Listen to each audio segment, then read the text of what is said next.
Halo, selamat sore pemirsa. Bertemu lagi kita dalam Bincang 56. Bagaimana kabar Anda sore ini? Semoga dalam keadaan sehat selalu. Pemirsa, pada Bincang 56 kali ini kita akan bahas sesuatu yang penting, yaitu mengenai perizinan lewat OSS. Jadi OSS, sistem perizinan berbasis resiko saat ini. Nah, untuk itu telah hadir di studio kami Ibu Maria Agustina selaku Kepala Dinas DPMP TSP Kuburaya. Baik Ibu ya, benar Ibu ya? Betul. Nah, Ibu Dinas Maria Penanaman Agustina. Modal dan Pelayanan Terpadu satu pintu. Satu pintu. Panjang Ibu. Iya. Suka kebalik-balik P dan T-nya. Baik. Nah, Bu Maria, saya panggilnya Bu Ayong. Iya. Jadi waktu saya tanya nomor Bu Maria Agustina, dikasih nomor Bu Ayong. Iya. Saya bilang, loh udah ganti ya? Saya search di internet masih Bu Maria Agustina rupanya. Nah, panggilan Iya, memang panggilan. beliau ini ngetopnya dipanggil Bu Ayong soalnya. Baik, Bu, kita membahas mengenai OSS. Iya. Yang baru. Jadi ada sistem baru ya. Nah, ini yang saya pernah coba. Itu mungkin karena masih baru, Bu ya. Jadi mungkin belum fully operated ya, masih belum beroperasi secara penuh maksimal. Masih ada beberapa kendala. Nah, ini yang perlu diketahui oleh masyarakat. Karena banyak sekali masyarakat yang mencoba untuk memperoleh perizinan itu bingung. Kok nggak bisa? Iya. Nah, tapi sebelum kita ada apa di yang baru ini, apakah sudah bisa aktivasi? Kita coba tanya dulu, mengapa kita sekarang ini menggunakan OSS ya Bu? Dulu itu kan perizinan biasa, manual ya Bu ya, konvensional lah ya. Nah, apakah OSS ini ternyata memang hasilnya lebih bagus? Indikator apa yang menunjukkan bahwa OSS itu lebih baik daripada konvensional? Iya. Baik, terima kasih. Sebenarnya OSS ini atau online single submission ini bukan hal baru sebenarnya bagi masyarakat. Kita sudah mengenal dari tahun 2018. Baik. Dengan PP nomor 24 tahun 2018 kita mengenal dengan OSS versi 1.0. Nah, kenapa pemerintah dalam hal ini pemerintah pusat menginginkan seluruh Indonesia menggunakan satu aplikasi yang sama se-Indonesia? Karena latar belakang daripada proses berinvestasi di Indonesia, proses perizinan di Indonesia, khususnya di daerah-daerah, provinsi, kabupaten, kota, ini kendalanya sama, lambat. Kemudian artinya lama, syaratnya berbeda-beda antar kabupaten kota, kemudian biayanya juga berbeda-beda antar kabupaten kota. Nah, inilah yang akhirnya menciptakan satu kebijakan pemerintah, udah ini kita samakan. Se-Indonesia dengan PP nomor 24 2018 ini muncullah aplikasi OSS tadi. Nah, se-Indonesia sama, syaratnya sama, gitu ya. Masa waktunya juga harus sama, gitu. Jadi pelaku usaha mau mengurus izin di daerah mana saja itu syarat waktu itu sama semuanya. Nah, mekanisme prosedur itu sama semuanya.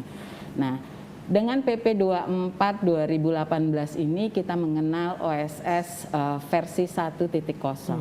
Nah, kemudian diperbaharui kembali di tahun 2020 itu versi 1.1. Ya, 1.1. Nah, ini terjadi pengembangan. Nah, dengan munculnya Undang-Undang Cipta Kerja, Undang-Undang nomor 11 tahun 2020 ini, kemudian ada 51 peraturan yang mendukung atau menjadi pengembangan dari undang-undang ini, 47 PP dan 4 Perpres, maka ada beberapa hal yang diamanatkan di dalam Undang-Undang Cipta Kerja ini adalah bagaimana penyederhanaan perizinan dan kemudahan perizinan salah satunya. Nah, maka muncullah OSS yang kita kenal namanya OSS berbasis resiko. Nah, yang baru di launching tanggal 2 Agustus kemarin. Nah, tetapi tertunda, akhirnya baru tanggal 9 Agustus. Nah, ini baru di launching. Nah, ini sangat jauh berbeda dengan OSS di versi 1.1. Gitu. Jadi mekanismenya berubah, kemudian fitur depannya juga berubah, kemudian beberapa syarat juga berubah karena mengacu kepada Undang-Undang Cipta Kerja tadi. Jadi ada kemudahan-kemudahan, kemudian memang lebih detail. Karena di dalam OSS RBA ini dia mengacu per bidang usaha, jadi mengacu kepada klasifikasi bidang usaha per KBLI. Nah, ini diatur di PP nomor 5 tahun 2021. Nah, masuklah dia di dalam OSS RBA. Nah, mungkin itu masyarakat juga harus tahu dan harus dapat membedakan OSS versi 1.0, 1.1 dan sekarang yang kita gunakan adalah OSS berbasis resiko atau biasa dikenal dengan OSS RBA. Baik, Bu. Kalau Ibu bicara soal detail, nah biasa yang jadi di kepala saya adalah lebih rumit. Karena berarti kecil-kecil, lebih detail. Nah, justru kadang-kadang kita bisa melakukan kesalahannya di situ. Betul. Karena saya pernah juga pengguna OSS ya Bu ya. Dia minta nomor di situ. Betul. Ini dokumen, dia minta nomor di sini. Jadi saya tulis nomor misalnya sertifikat, saya tulis nomor sertifikat di situ kan. Ternyata enggak Bu, cuma tulis 1, nomornya 2, nomor 3. Begitu saya masuk, klik, oke, diterima kan. Proses klik, tiba-tiba ke ketiga, nggak mau dia Bu. Suruh kembali, saya bilang salahnya tuh apa gitu loh ya. Nah, untunglah di tempat Ibu ada yang uniknya, yaitu ada pendampingan. Tapi kita bicara soal pendampingan nanti Bu ya, karena ini lebih para personal, kita fokus pada OSS dulu ya Bu ya. Nah detail-detail ini kadang-kadang justru makin detail makin rumit. Ini gimana Bu? Apakah ada jaminan tidak serumit itu? Mungkin pelaku usaha pada saat membuka OSS itu jangan dilewatkan di berandanya. Nah, karena di beranda itu ada panduan-panduan bagi pengguna OSS. Jadi jangan dilewatkan. Jadi kalau kita kegiatan usaha saya ini KBLI-nya nomor berapa ya? Silakan nanti di beranda itu ada referensi di situ. Nah, buka di situ ada KBLI 2020, buka di situ. Nanti tinggal search aja di situ, misalnya industri pengolahan makanan. Nah, akan keluar KBLI-nya. Jadi nggak usah pusing-pusing sebenarnya. Baik. Di dalam beranda OSS RBA itu sebenarnya sudah mencantumkan kebutuhan-kebutuhan dari masyarakat. Baik. Di beranda itu sudah ada KBLI-nya. Sudah ya? Dulu kan ada. masuk dulu baru ada. Iya. Sekarang di depan. Di beranda itu sebelum masuk di beranda itu monggo silakan dilihat, ada panduan, ada referensi di situ, ada informasi-informasi di situ. Oke, jadi detailnya tuh di awal-awal, tapi begitu masuk lebih mudah kali ya, karena sudah ada detailnya. Kita sudah membaca lebih.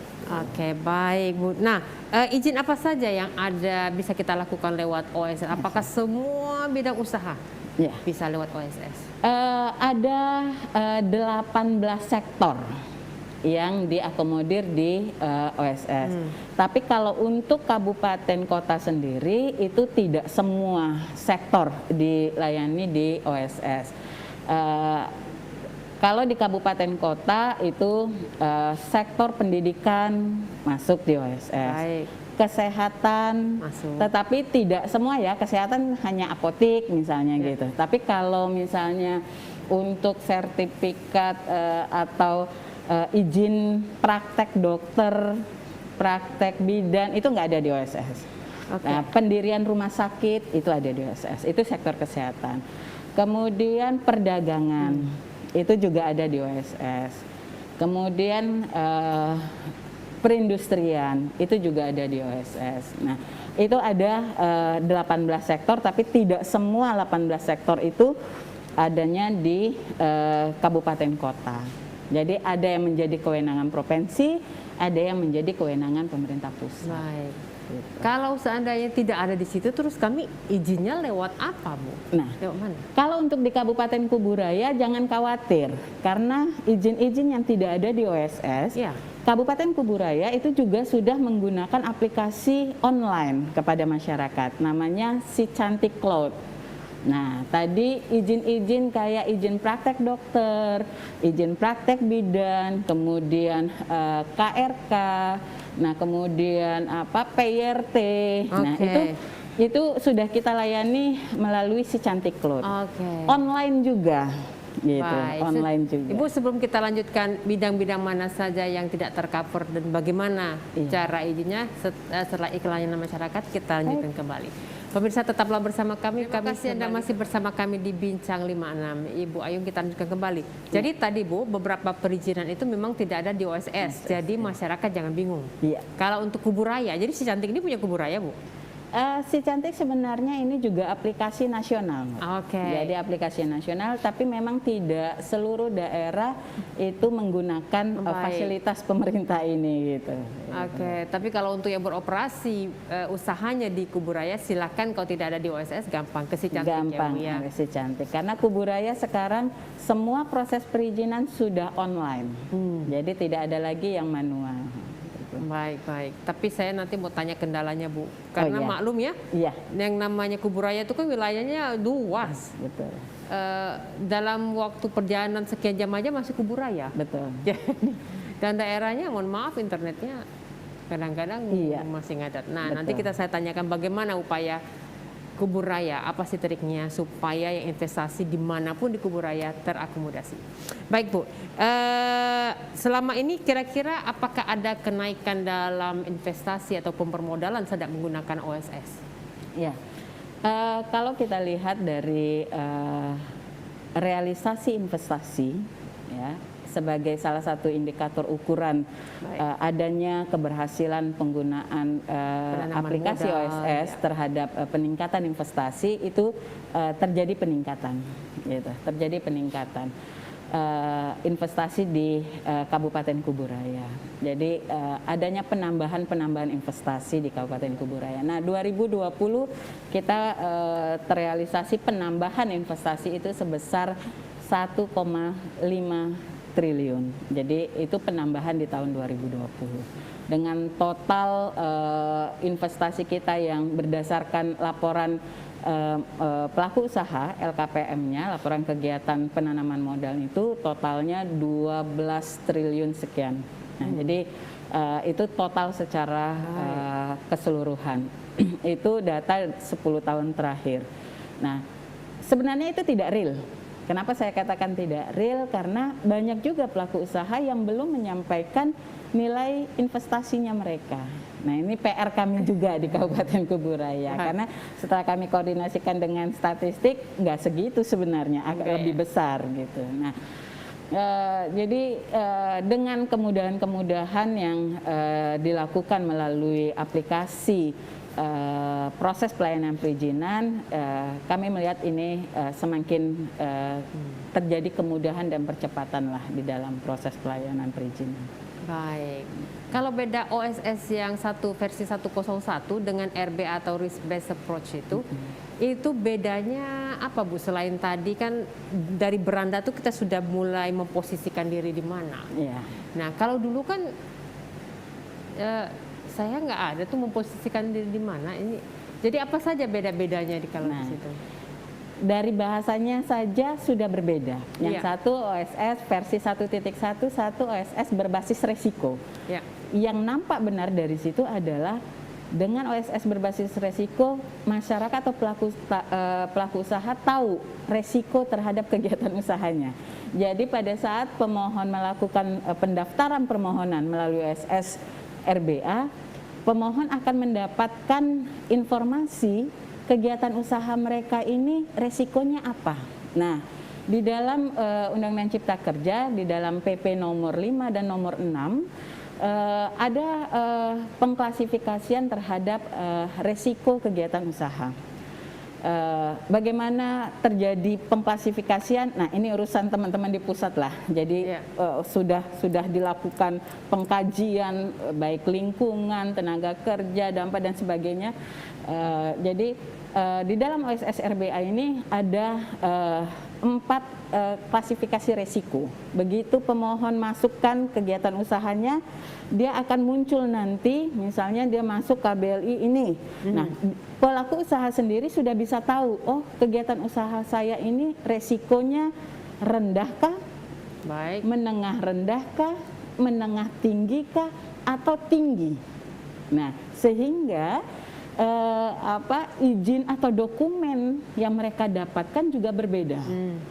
Kalau untuk kegiatan usaha mereka ternyata mereka lihat bahwa klasifikasi resikonya rendah, maka mereka cukup mendapatkan yang namanya NIB, nomor induk berusaha. Cukup itu saja, sebagai izin operasional, izin usaha gitu. Nah, kemudian kalau resikonya menengah rendah, maka dan menengah tinggi, maka pelaku usaha wajib memiliki yang namanya NIB dan sertifikat standar. Nah, apa itu sertifikat standar? Itu adalah syarat-syarat lain yang menjadi komitmen bagi pelaku usaha, gitu. Jadi misalnya rumah sakit atau gudang misalnya, dia harus memiliki misalnya tanda daftar gudang. Kalau rumah sakit misalnya, dia harus memiliki izin terkait dengan pengolahan limbahnya. Nah, itu ada izin-izin lain yang menjadi komitmen. Nah, itu yang disebut dengan sertifikat standar. Artinya komitmen bagi pelaku usaha untuk memenuhi itu. Itu kalau dia skala resikonya menengah rendah maupun menengah tinggi. Nah, kalau tinggi, nah ini baru pelaku usaha mendapatkan NIB dan izin. Nah, jadi ada ekstra ya kalau dia ada tinggi ekstra, kalau resikonya tinggi. Nah, ini masyarakat atau pelaku usaha harus tahu itu. Lihat pada saat dia menginput mendaftar, itu langsung nanti akan ditapis di dalam OSS, itu akan diberitahu kepada pelaku usahanya yang mendaftar bahwa kegiatan usaha dia itu resikonya apa. Gitu.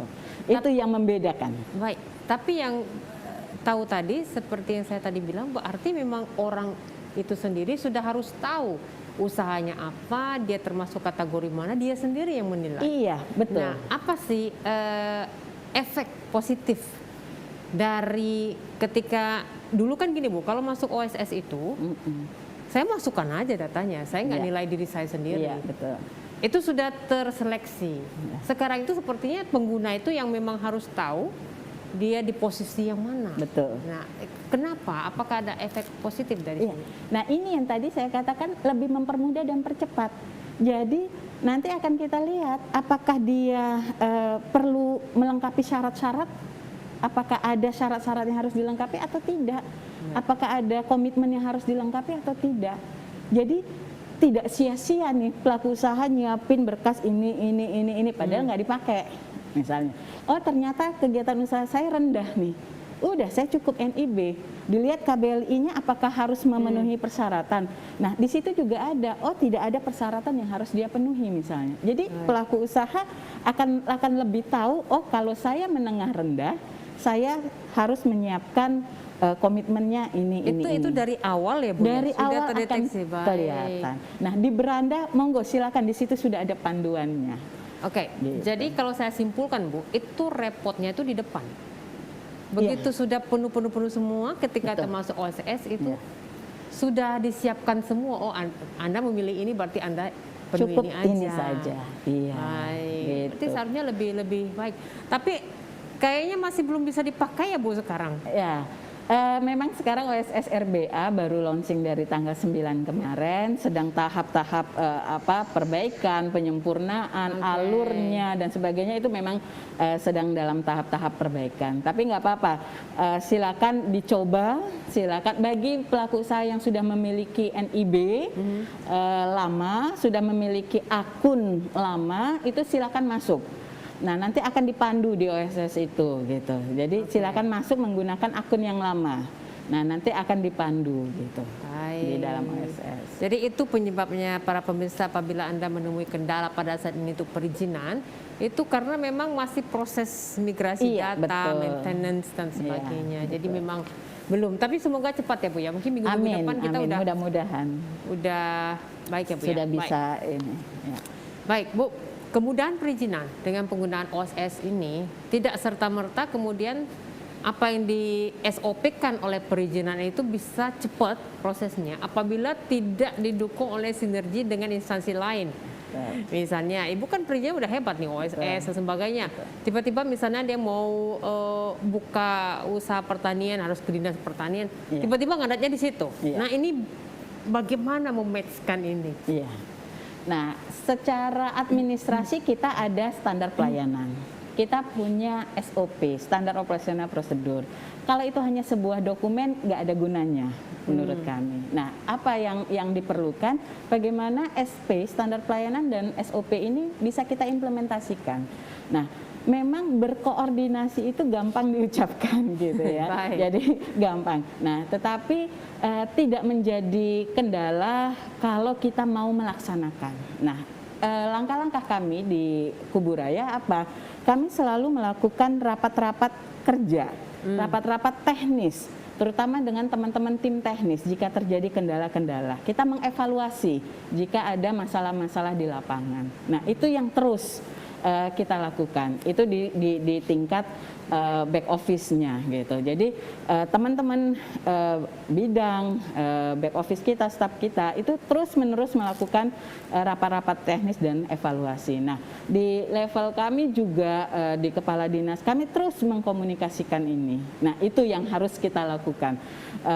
Memang menjadi kendala jika di kami komitmen, tetapi teman-teman di tim teknis itu tidak komitmen. Nah, ini yang harus kita bangun terus dengan teman-teman SKPD teknis. Baik, jadi memang seperti tadi koordinasi, kolaborasi, sinergi ya Bu ya. Soalnya Ibu sendiri waktunya 2 hari, tahu-tahu nanti ditanya sama saya misalnya, Bu gimana izin pertanian saya? Iya. Aduh masih di sana belum sampai ke saya. Oh ngadat lagi. Betul. Tapi kalau sudah sampai di Ibu berarti nggak lama dong? Enggak, itu nggak akan lama karena saya bilang kenapa nggak akan lama, karena gini, proses perizinan yang kita keluarkan itu mendapatkan rekomendasi atau pertimbangan teknis dari dinas teknis. Dinas teknis merekomendasikan oke, maka kita tinggal klik aja sebenarnya, baik klik di notifikasi efektifkan. Kalau dulu versi 1.1 gitu ya. Nah, OSS RBA juga begitu gitu ya. Kita tinggal menotifikasi, mencetak, udah sebenarnya. Nggak perlu waktu yang lama sebenarnya. Cuman di dalam SOP kita memang paling lama 2 hari itu sudah harus selesai. Baik. Bu Ayong, begini, seperti tadi saya bilang, ini saya sendiri yang mengalami beberapa kendala, padahal saya tinggalnya di sini, internetnya gampang aksesnya. Nah, bagaimana dengan pelaku usaha yang ingin mendapatkan izin lewat OSS, tapi mungkin terkendala faktor sinyal internet di daerahnya, malumlah kena yang di jauh sana di Batu Ampar aja misalnya, itu kan nggak semuanya aksesnya gampang Bu ya. Kemudian belum lagi faktor usia, misalnya pelaku usahanya paling minimal setua saya, itu hal-hal seperti itu rumit. Nah, apa saja upaya dari perizinan Kuburaya untuk mengatasi kesulitan dalam aplikasi maupun kesulitan jarak? Ya. Baik, kalau untuk jarak, Kabupaten Kuburaya itu dari 2010 ya, 2010 itu sudah ada kebijakan yang namanya paten. Jadi pelayanan perizinan atau administrasi terpadu tingkat kecamatan. Jadi pelimpahan kewenangan proses pelayanan perizinan yang berada di kecamatan. Nah, itu terus kita evaluasi, kita perbaiki sampai dengan tahun sekarang. Baik. Itu tetap kita gunakan atau tetap kita manfaatkan kecamatan sebagai titik simpul pelayanan. Nah gitu. Jadi masyarakat yang jauh nih tadi sebenarnya di Batu Ampar gitu. Nah mereka nggak perlu datang ke kabupaten. Baik, langsung gitu. ke kecamatan. Di kecamatan. Nah termasuk akses internet tadi. Memang penguatan kita utamanya di kecamatan. Sekarang udah sampai ke desa-desa nih Mbak kalau untuk Kuburaya untuk akses internet. Nah tetapi bagaimana kalau masyarakatnya nggak paham ini teknologi aplikasi gitu.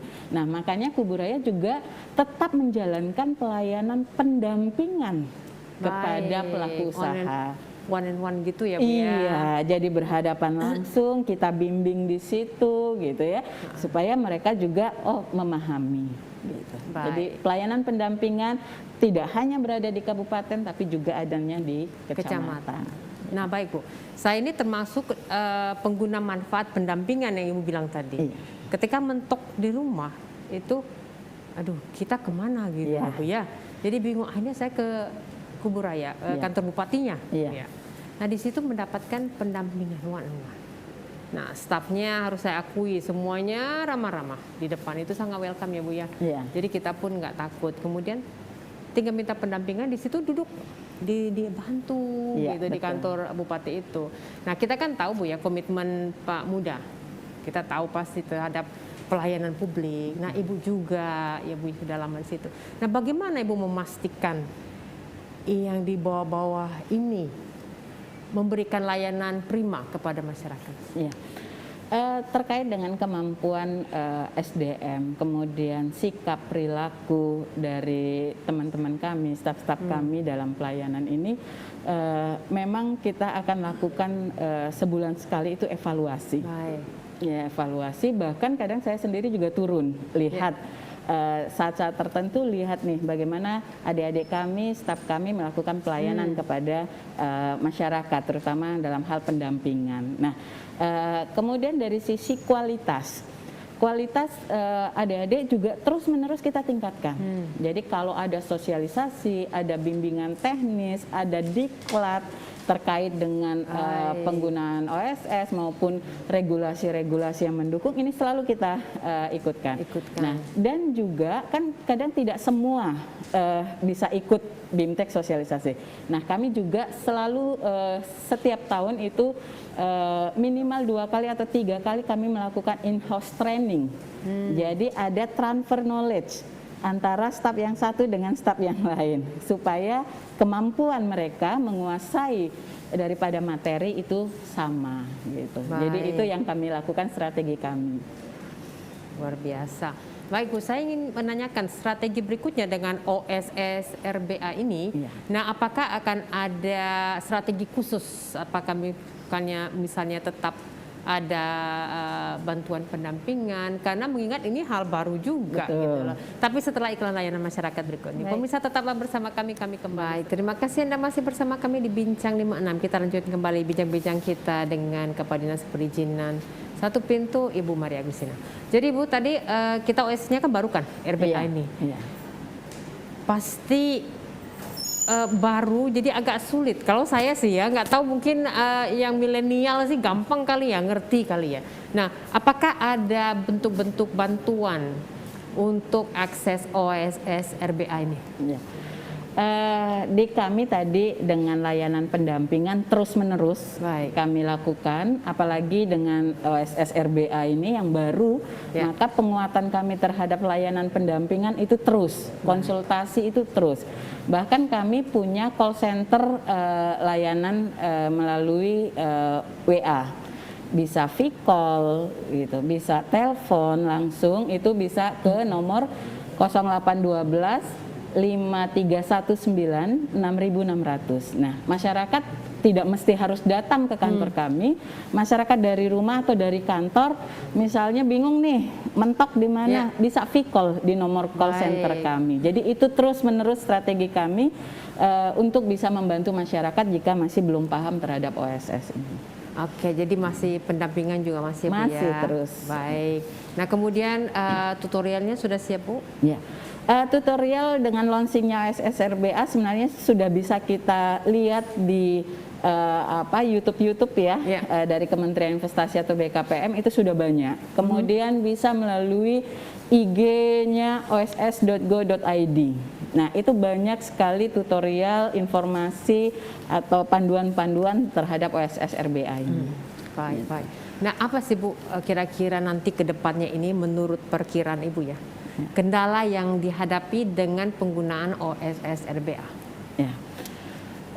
Tadi yang saya katakan mungkin kendala pertama adalah sistem aplikasi. Kalau yang sekarang ini sistem aplikasinya belum on 100% ya, itu jadi kendala pertama.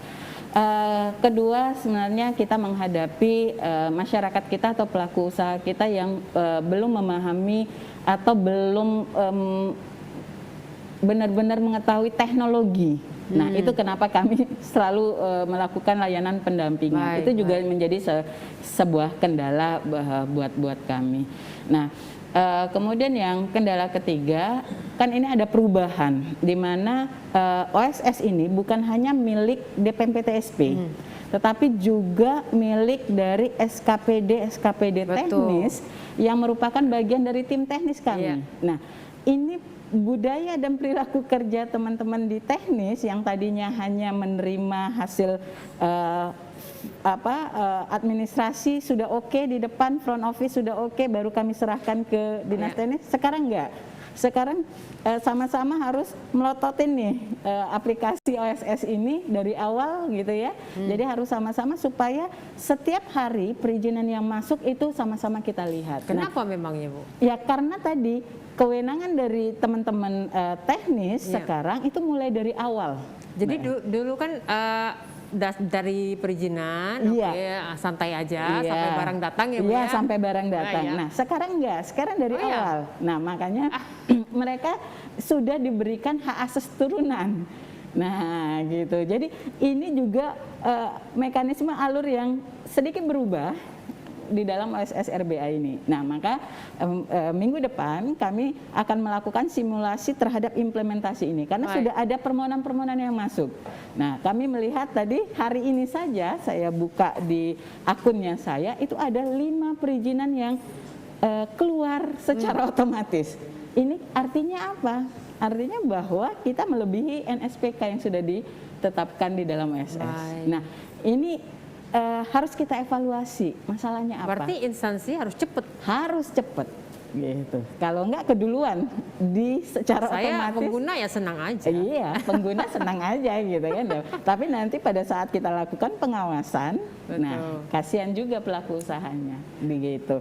Nah, minggu depan kita akan lakukan simulasi implementasi bersama-sama dengan dinas teknisnya. Jadi supaya sama-sama yuk kita melakukan pelayanan ini, melihat OSS ini bersama-sama. Jadi tidak lagi tunggu DPMPTSP verifikasi selesai baru ke dinas teknis, tidak seperti itu. Baik. Seberapa optimis Ibu kemudian instansi teknis tersebut bisa, Ibu kan punya kinerja sendiri ya? Ya. Ikut. Seberapa optimis Ibu instansi-instansi teknis itu kemudian bisa seirama dengan nggak ketinggalan, nggak apa kinerja dari perizinan? Kalau saya optimisnya berapa 100%?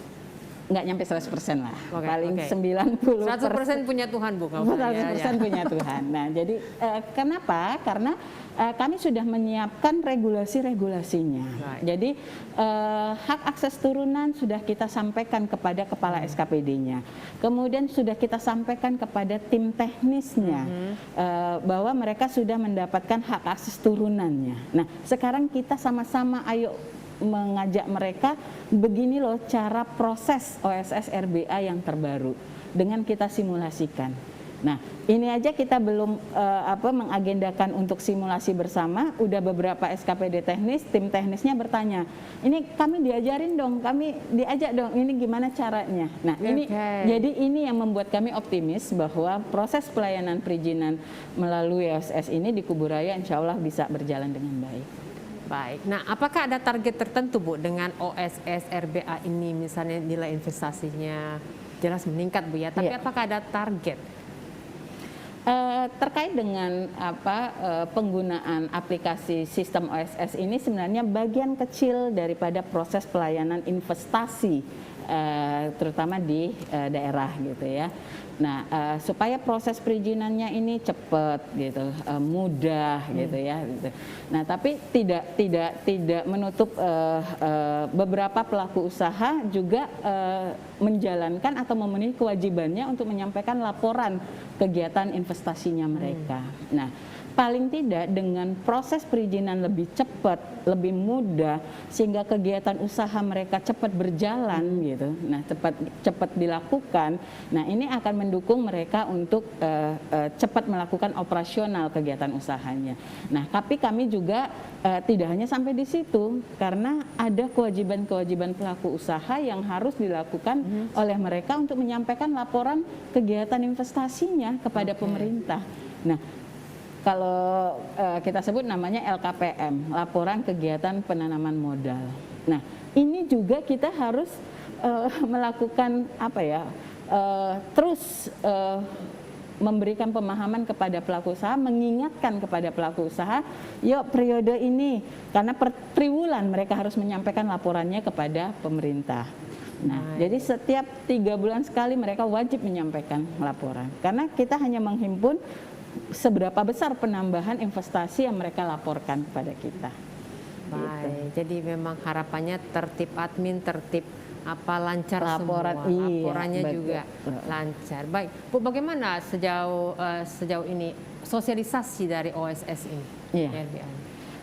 Alhamdulillah untuk tahun 2021 ini Kabupaten Kuburaya salah satu daerah yang mendapatkan dana bantuan dari pemerintah dalam bentuk DAK, di mana salah satunya adalah melakukan pembinaan kepada masyarakat. Okay. Nah, pembinaan pada masyarakat ini bagaimana kita memberikan pelatihan, sosialisasi kepada masyarakat. Nah, untuk Kuburaya sendiri itu ada 7 kali dalam 1 tahun ini, 7 kali sosialisasi yang harus dilakukan, bimbingan yang harus dilakukan kepada masyarakat. Kita sudah menjalankan 2 kali, jadi masih ada 5 kali lagi sosialisasi yang harus dan bimbingan yang harus kami sampaikan kepada masyarakat. Jadi ini memang terus menjadi perhatian kami, karena apalagi dengan perubahan OSF versi 1.1 ke RBA ini, maka kami harus mengenalkan kepada masyarakat, membimbing masyarakat terutama pelaku-pelaku usaha bagaimana sih menggunakan OSS RBA ini